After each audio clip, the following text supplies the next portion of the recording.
name's Brandy Smith, and again, this is the Getting Started with Grafana Dashboard Design webinar. First, I kind of jumped right in to the software to see how intuitive it would be. So I clicked on the plus key in the upper right-hand corner of the screen to start. Now, the first thing that I did was configure that first graph panel that was presented before me. I'm sure if anybody here has used Grafana, you're probably familiar with this panel. And it's got to be the default panel for a reason, right? It looks cool, and so I went with it, but now I needed data. So then the next move was to explore the data that was available for me to graph. For the environment I was trying to represent, I really didn't know what metrics were important, and so I kind of just shopped around. And once I found a metric that might be helpful to track, I added it to the panel and hit save. And so you add additional panels in the same manner, and eventually you'll end up with something like this. And honestly, it looks kind of cool for a first dashboard, right? You've got some cool lines, updating as soon as new data comes in. And I had decent content to represent what was going on. It's time for a well-deserved pat on the back, right? But after some reflection and actually using the dashboard, it's kind of lacking. And it's also bland. Everything looks the same, right? What am I even trying to represent here? I don't even know where to look. What's important? What's relevant? Which graphs contain the key metrics? Where's the supporting data? How do I even interpret what's good and what's bad? In short, we can do a lot better. Dashboards should either tell a story or answer a question. We don't want to create work for the folks who our dashboards are intended for, just to create work. And that's for both people, the person who is creating the dashboard and the person who is viewing the dashboard.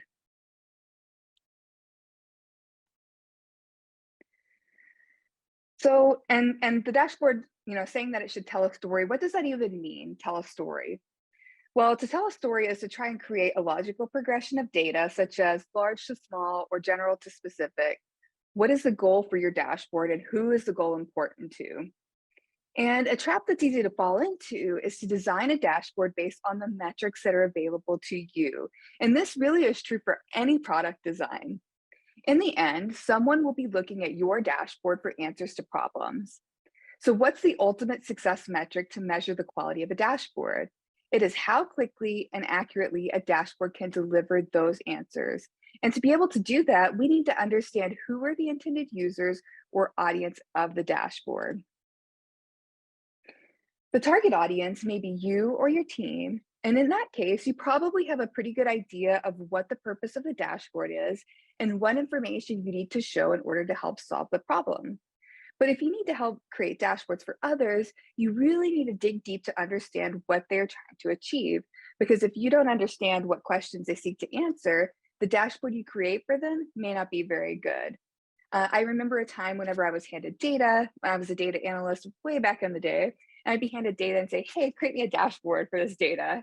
Um, I'd have to ask a lot of clarifying questions to figure out who's viewing this dashboard and what am I even trying to represent here? So when it comes to making this dashboard, start off with who's the user, what's the goal, what do they want out of the dashboard, what do they hope to gain, and how can you help them get to an effective conclusion? And then another good question to ask yourself here and to ask is where are they going to consume the information? We need to ask this question because it may affect the dashboard design. If the dashboard will hang on a wall of the engineering department, you probably won't be able to interact with it. If your user is looking at a PDF report of the dashboard, they won't be able to change the time interval. Sometimes you might even have someone creating a Grafana dashboard to run on a miniature arcade built on top of a Raspberry Pi.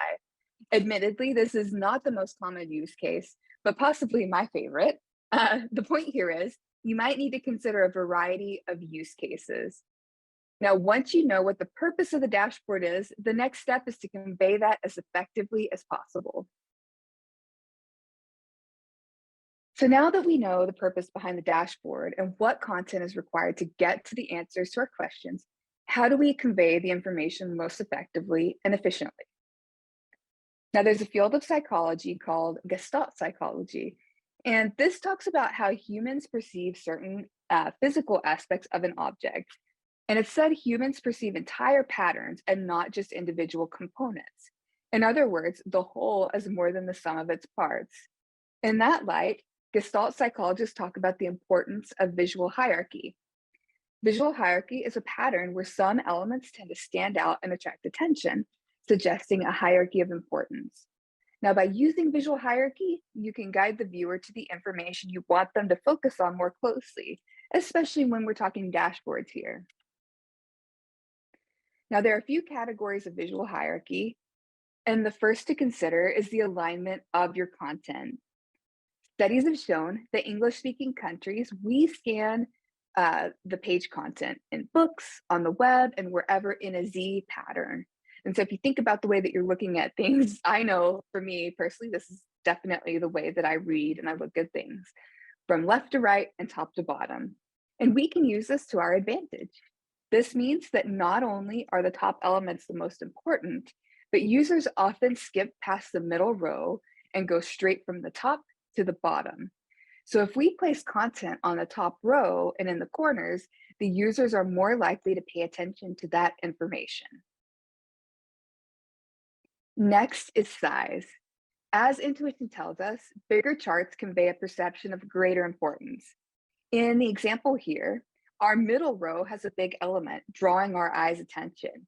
And so you see that in comparison to the Z alignment pattern, these visual hierarchy elements they kind of compete with one another.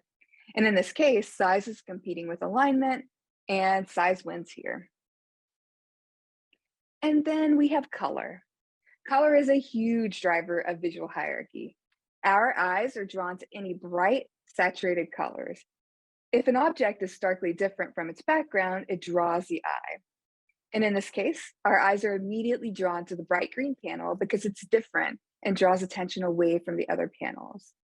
Graphic designers know this, and that's why Target's logo is red. The Amazon smile is orange, and McDonald's arches are bright yellow. It also might be why red cars get the second most number of speeding tickets, despite being the fifth most prevalent color on the road. Then finally, we have shapes. Inherently, we look for complexity first. And so when you look at this, we're drawn to the cloud first. So let's talk about how we apply these visual hierarchy concepts to dashboards. We're going to look at some examples now. First, you don't want to do the example where on the left side, the user scans a dashboard from top to bottom. And I'm guessing the top ones are more important here, but instead we can emphasize what is important even more by making the key metric panels bigger and on the top row, as you see on the right side. Now in this drawing here on the left-hand side, the big panels in the middle are drawing attention away from our key metrics at the top.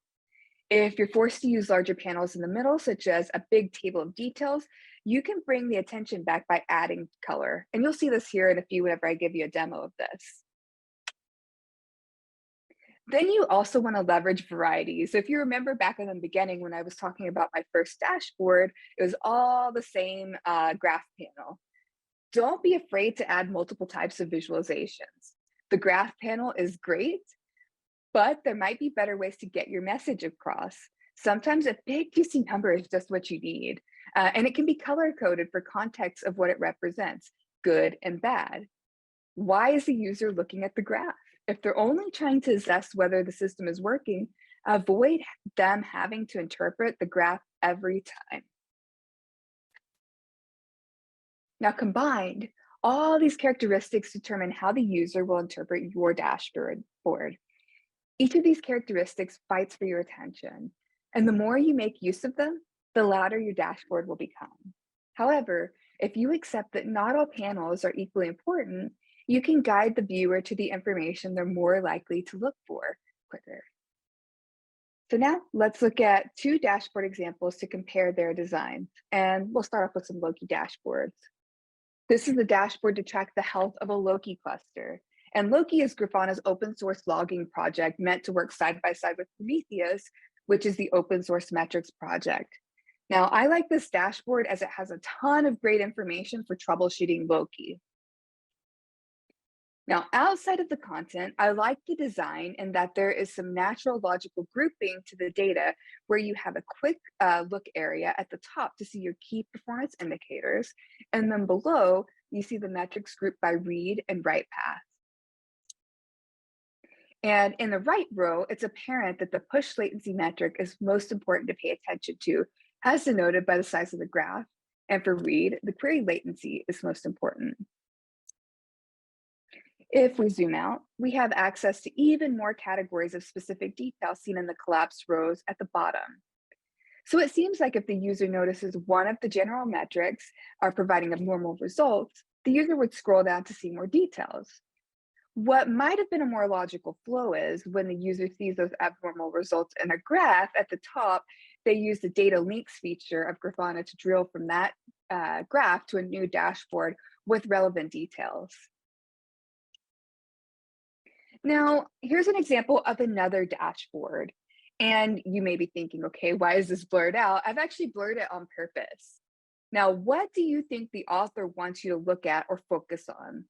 What stands out to me is the beautiful top row of KPIs with the bright bold colors. My second instinct is to go directly to the graphs of all the colors, the blue, the green, the pink, dark orange, and all the other blue graphs. I kind of skip over the middle with the green blobs and text, and I initially ignore the bottom bar graphs. Others may interpret it differently, but that's what I'm drawn to at a first glance. So then when we look at this with a clearer view, what I skipped was a world map. While it has color, it competes with the brighter colors at the top of the dashboard. And the text-based panel showing recent requests is probably less relevant, and in my opinion, is properly placed if you were to go back to the theory of how users tend to skip the middle row when initially analyzing a page of information. So switching gears just a little bit, I want to take a moment to talk about accessibility so that your dashboards can be enjoyed by even more people. So what do we do about it? First, you should avoid the pure stoplight colors, meaning red and green together. But red could still be bad. Just use blue as good. Or you could use blue and orange or other combinations.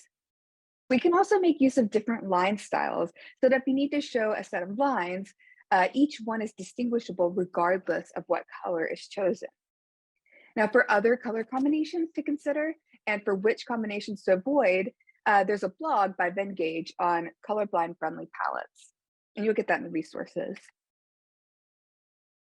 Now, other things you can do for better clarity is to add contrast. You can do things like make your lines thicker, not too thick so that they look cartoonish, but maybe a 2-point thickness. And second, don't get too fancy with the gradient fills. Just because you can doesn't mean you should. Sometimes our gradients look really, really awesome, but in other instances, the data is harder to read. And in those instances, you should just deliver a solid fill. All right, so in the first part of the webinar, we talked about how we need to choose metrics based on the user's purpose or goal of their dashboard so that they can come to the proper conclusions and take action. Now, since Grafana is best known as the open and composable observability platform, I thought it would make sense to talk about choosing the right metrics from the observability lens. All right, so let's dive into this. The first best practice philosophy on how to monitor your services is called the RED method, which is an acronym for request rates, errors, and duration or latency. Typically, the RED method is used as a proxy to understand how happy your customers are when using the service. Now, in the dashboard that you're seeing, our service is comprised of 3 tiers. It's got load balancing, the web application tier, and the backend database. And we're tracking the RED metrics for each of these tiers.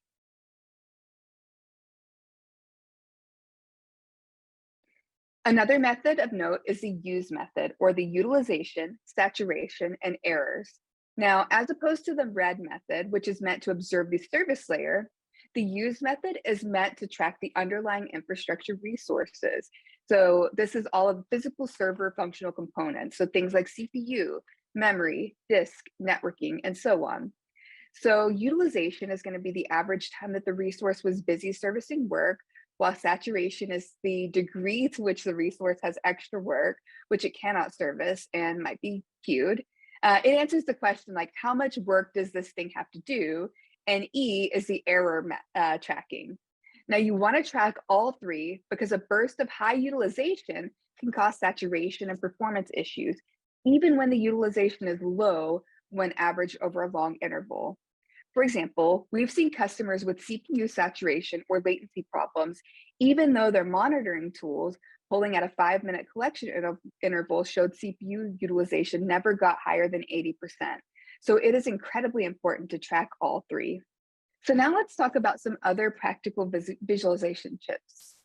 Unlike the other sections, these tips are more tactical in nature, but they can be very useful in making your dashboards better looking and easier to interpret. So the first is going to be talking about using color to show state. Earlier, we changed the visualization of one data set from a graph to a stat panel. You saw that in some of the slides. And you probably saw some of the other slides too, use the background to highlight the state based on color. Blue is good, yellow was a degraded state, and orange was bad. Again, that was in one of the other slides earlier. But when working on a dashboard, you can really make a dashboard look good if you color coordinate, so to speak, like in the picture on the slide here with the skirts and tops, either using a set of complementary colors or set of primary colors. Try to avoid using colors that clash because showing state with color becomes more difficult. Now, there are many websites that can generate complementary colors for you, an example of which you can find hosted by Sessions College. You can provide the hex value for your color of interest.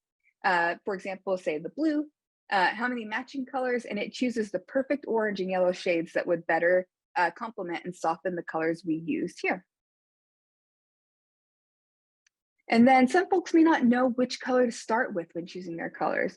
So one place to start, for example, if you like your company's colors, is to choose colors in the company's logos. So this example here is on a Mac and using the Paintbrush app and choosing colors from the Grafana logo. And then using the eyedropper to choose that and get the hex color code.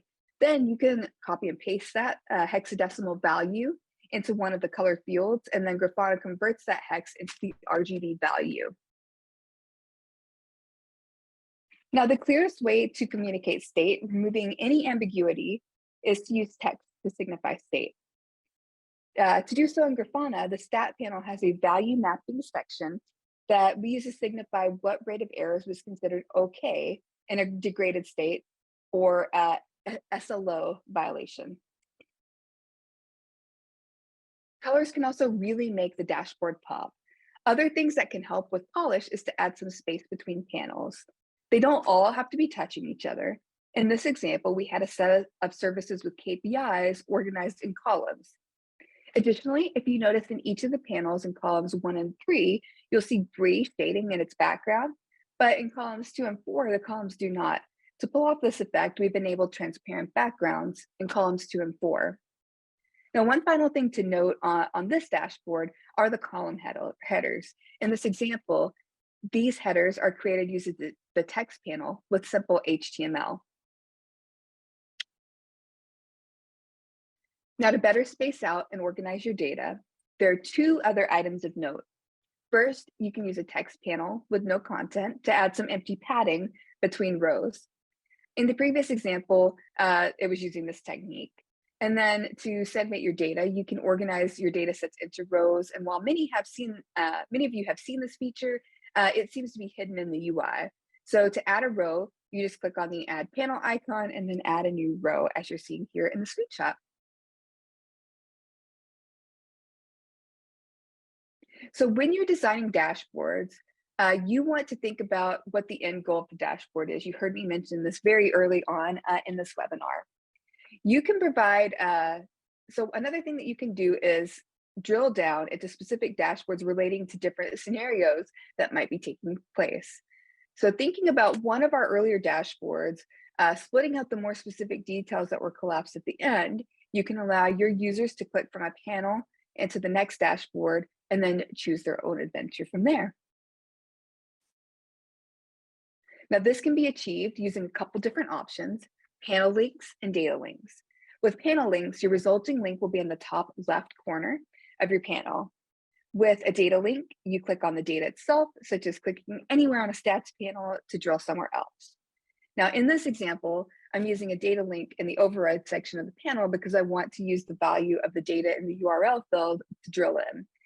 So with this, I can drill into my PRs for the sprint. With either type of drill down link, you can send the link parameters. And it looks like some of my pictures didn't load here. But typically this would have a picture that would open up to ServiceNow, and you could see that there. So let's move on to the next one here. And I'm actually going to do a dashboard makeover for you. Dashboard. Let me make that full screen again. All right, so time for a little bit of a demo and a dashboard makeover. And I've already made a copy of my original dashboard here, so we can just jump right into it. So this dashboard, well, it doesn't look terrible. It's got a lot of colors and whatnot. We can definitely make it better and better for our end user to see. So I'm going to actually start with the latency panel here, and I'm going to edit it. And first of all, you'll see this often if you're using an older version, like the old version of the graph. You can migrate it to the new panel, to the new time series panel. And then I want to change just how this looks in general. So first of all, I'm going to stack the series to give a little bit of differentiation from my catalog here and payment. And so I'll scroll down here to be able to stack the series. And we'll just put normal on stack series. And then I also want to apply a color scheme to this to change things up a bit. And so first, I'm going to change it from classic palette, which you can see has a ton of different colors. And I'm going to apply, let's do blue, yellow, red by value. And then we can apply. And that one looks a lot better. Now, another thing that I want to do is to change this error rate panel. And I want to make it into the gauge because I think that will look better. Now, this looks great, but let's apply color to it as well. And so the same thing, let's do, to keep it accessible, let's do blue, yellow, red by value maybe. Or we can do green, yellow, red by value and apply. So it's already looking better. So now that we've done this, I want to rearrange my dashboard just a little bit too. So let's put the error rates and latency next to each other. Maybe make this a little bit longer.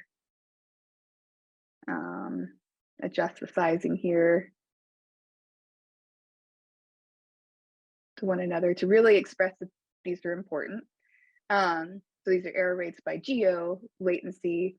Let's move this table down because it's a bunch of text. And if anybody wants to see it, well, it's there.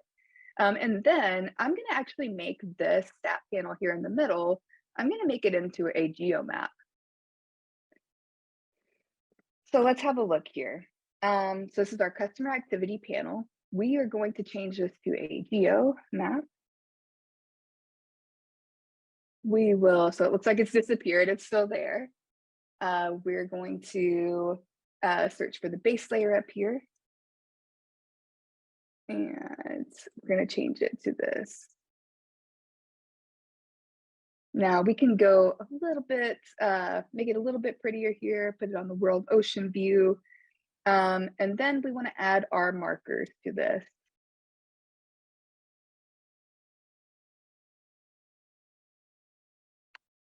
My screen just scrolled on me. There we go. And so we can choose that we want to geolocation.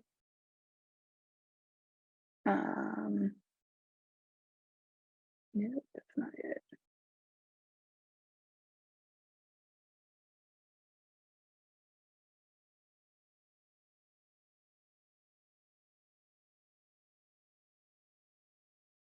in our lookup field. Here we go.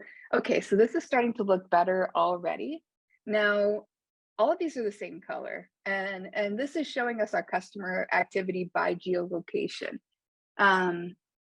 So what I want to do is, instead of this being a fixed color, let's do value by the number of hits. Okay, so we're looking better. Our size, instead of a fixed size, let's adjust it by, adjust that up to 25 too.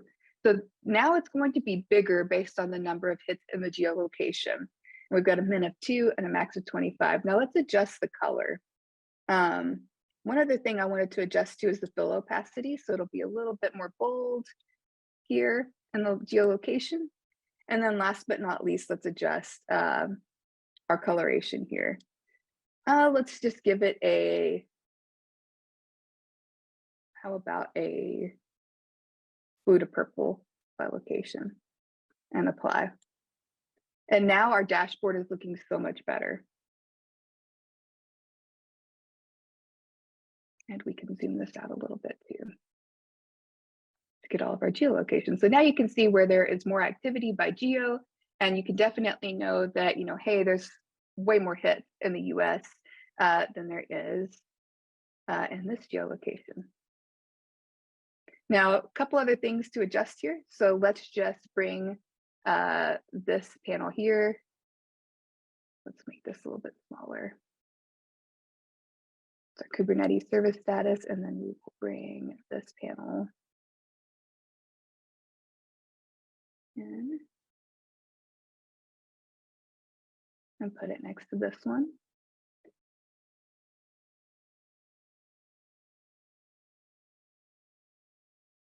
And now you can get everything in one, just about one view on this pane, on this dashboard.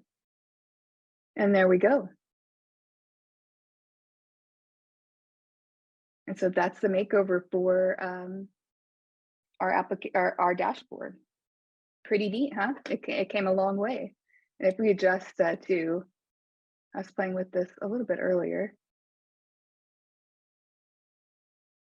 I'll leave the time picker alone. I was gonna say, if we adjust to, we see a drastic difference in the color, really showing off the functionality here, but we'll leave it be for the moment. All right, so let's continue on here since we're getting a little bit short on time. Let's talk about a few other ways to beautify your dashboards. So another way to provide some context to your dashboards is to add annotations from a data source. So in this case here, I want to see if the performance of my application is affected by code deploy. So I'm overlaying the release state events coming from GitHub onto a graph showing application performance, which in this case, the data is coming from Prometheus. Annotations are used for other event-driven data sources, such as logs. You see that very frequently in Grafana. Library panels. So once you've created a panel that can provide valuable insights, you can save it for reuse.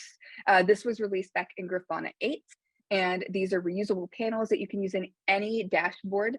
So let's use the dashboard that I just edited. Let's say you wanted to reuse any of those panels because you're really satisfied with it. When you make a change to a library panel, that change propagates to all instances of where the panel is used. Library panels streamline the reuse of panels across multiple dashboards. You can also choose to import a library panel and unlink it so it does not get affected by the changes if you wanted to. We also, back in Grafana 8.3, we released panel suggestions as well. It will now, Grafana would make suggestions for visualization types based on the data set or queries produced in a panel. So you've probably seen this too, since this was back in 8.3, but with it, you may see some possible interpretations of your data easily, and you can start a querying point or a starting point with building panels and dashboards with those specific goals in mind.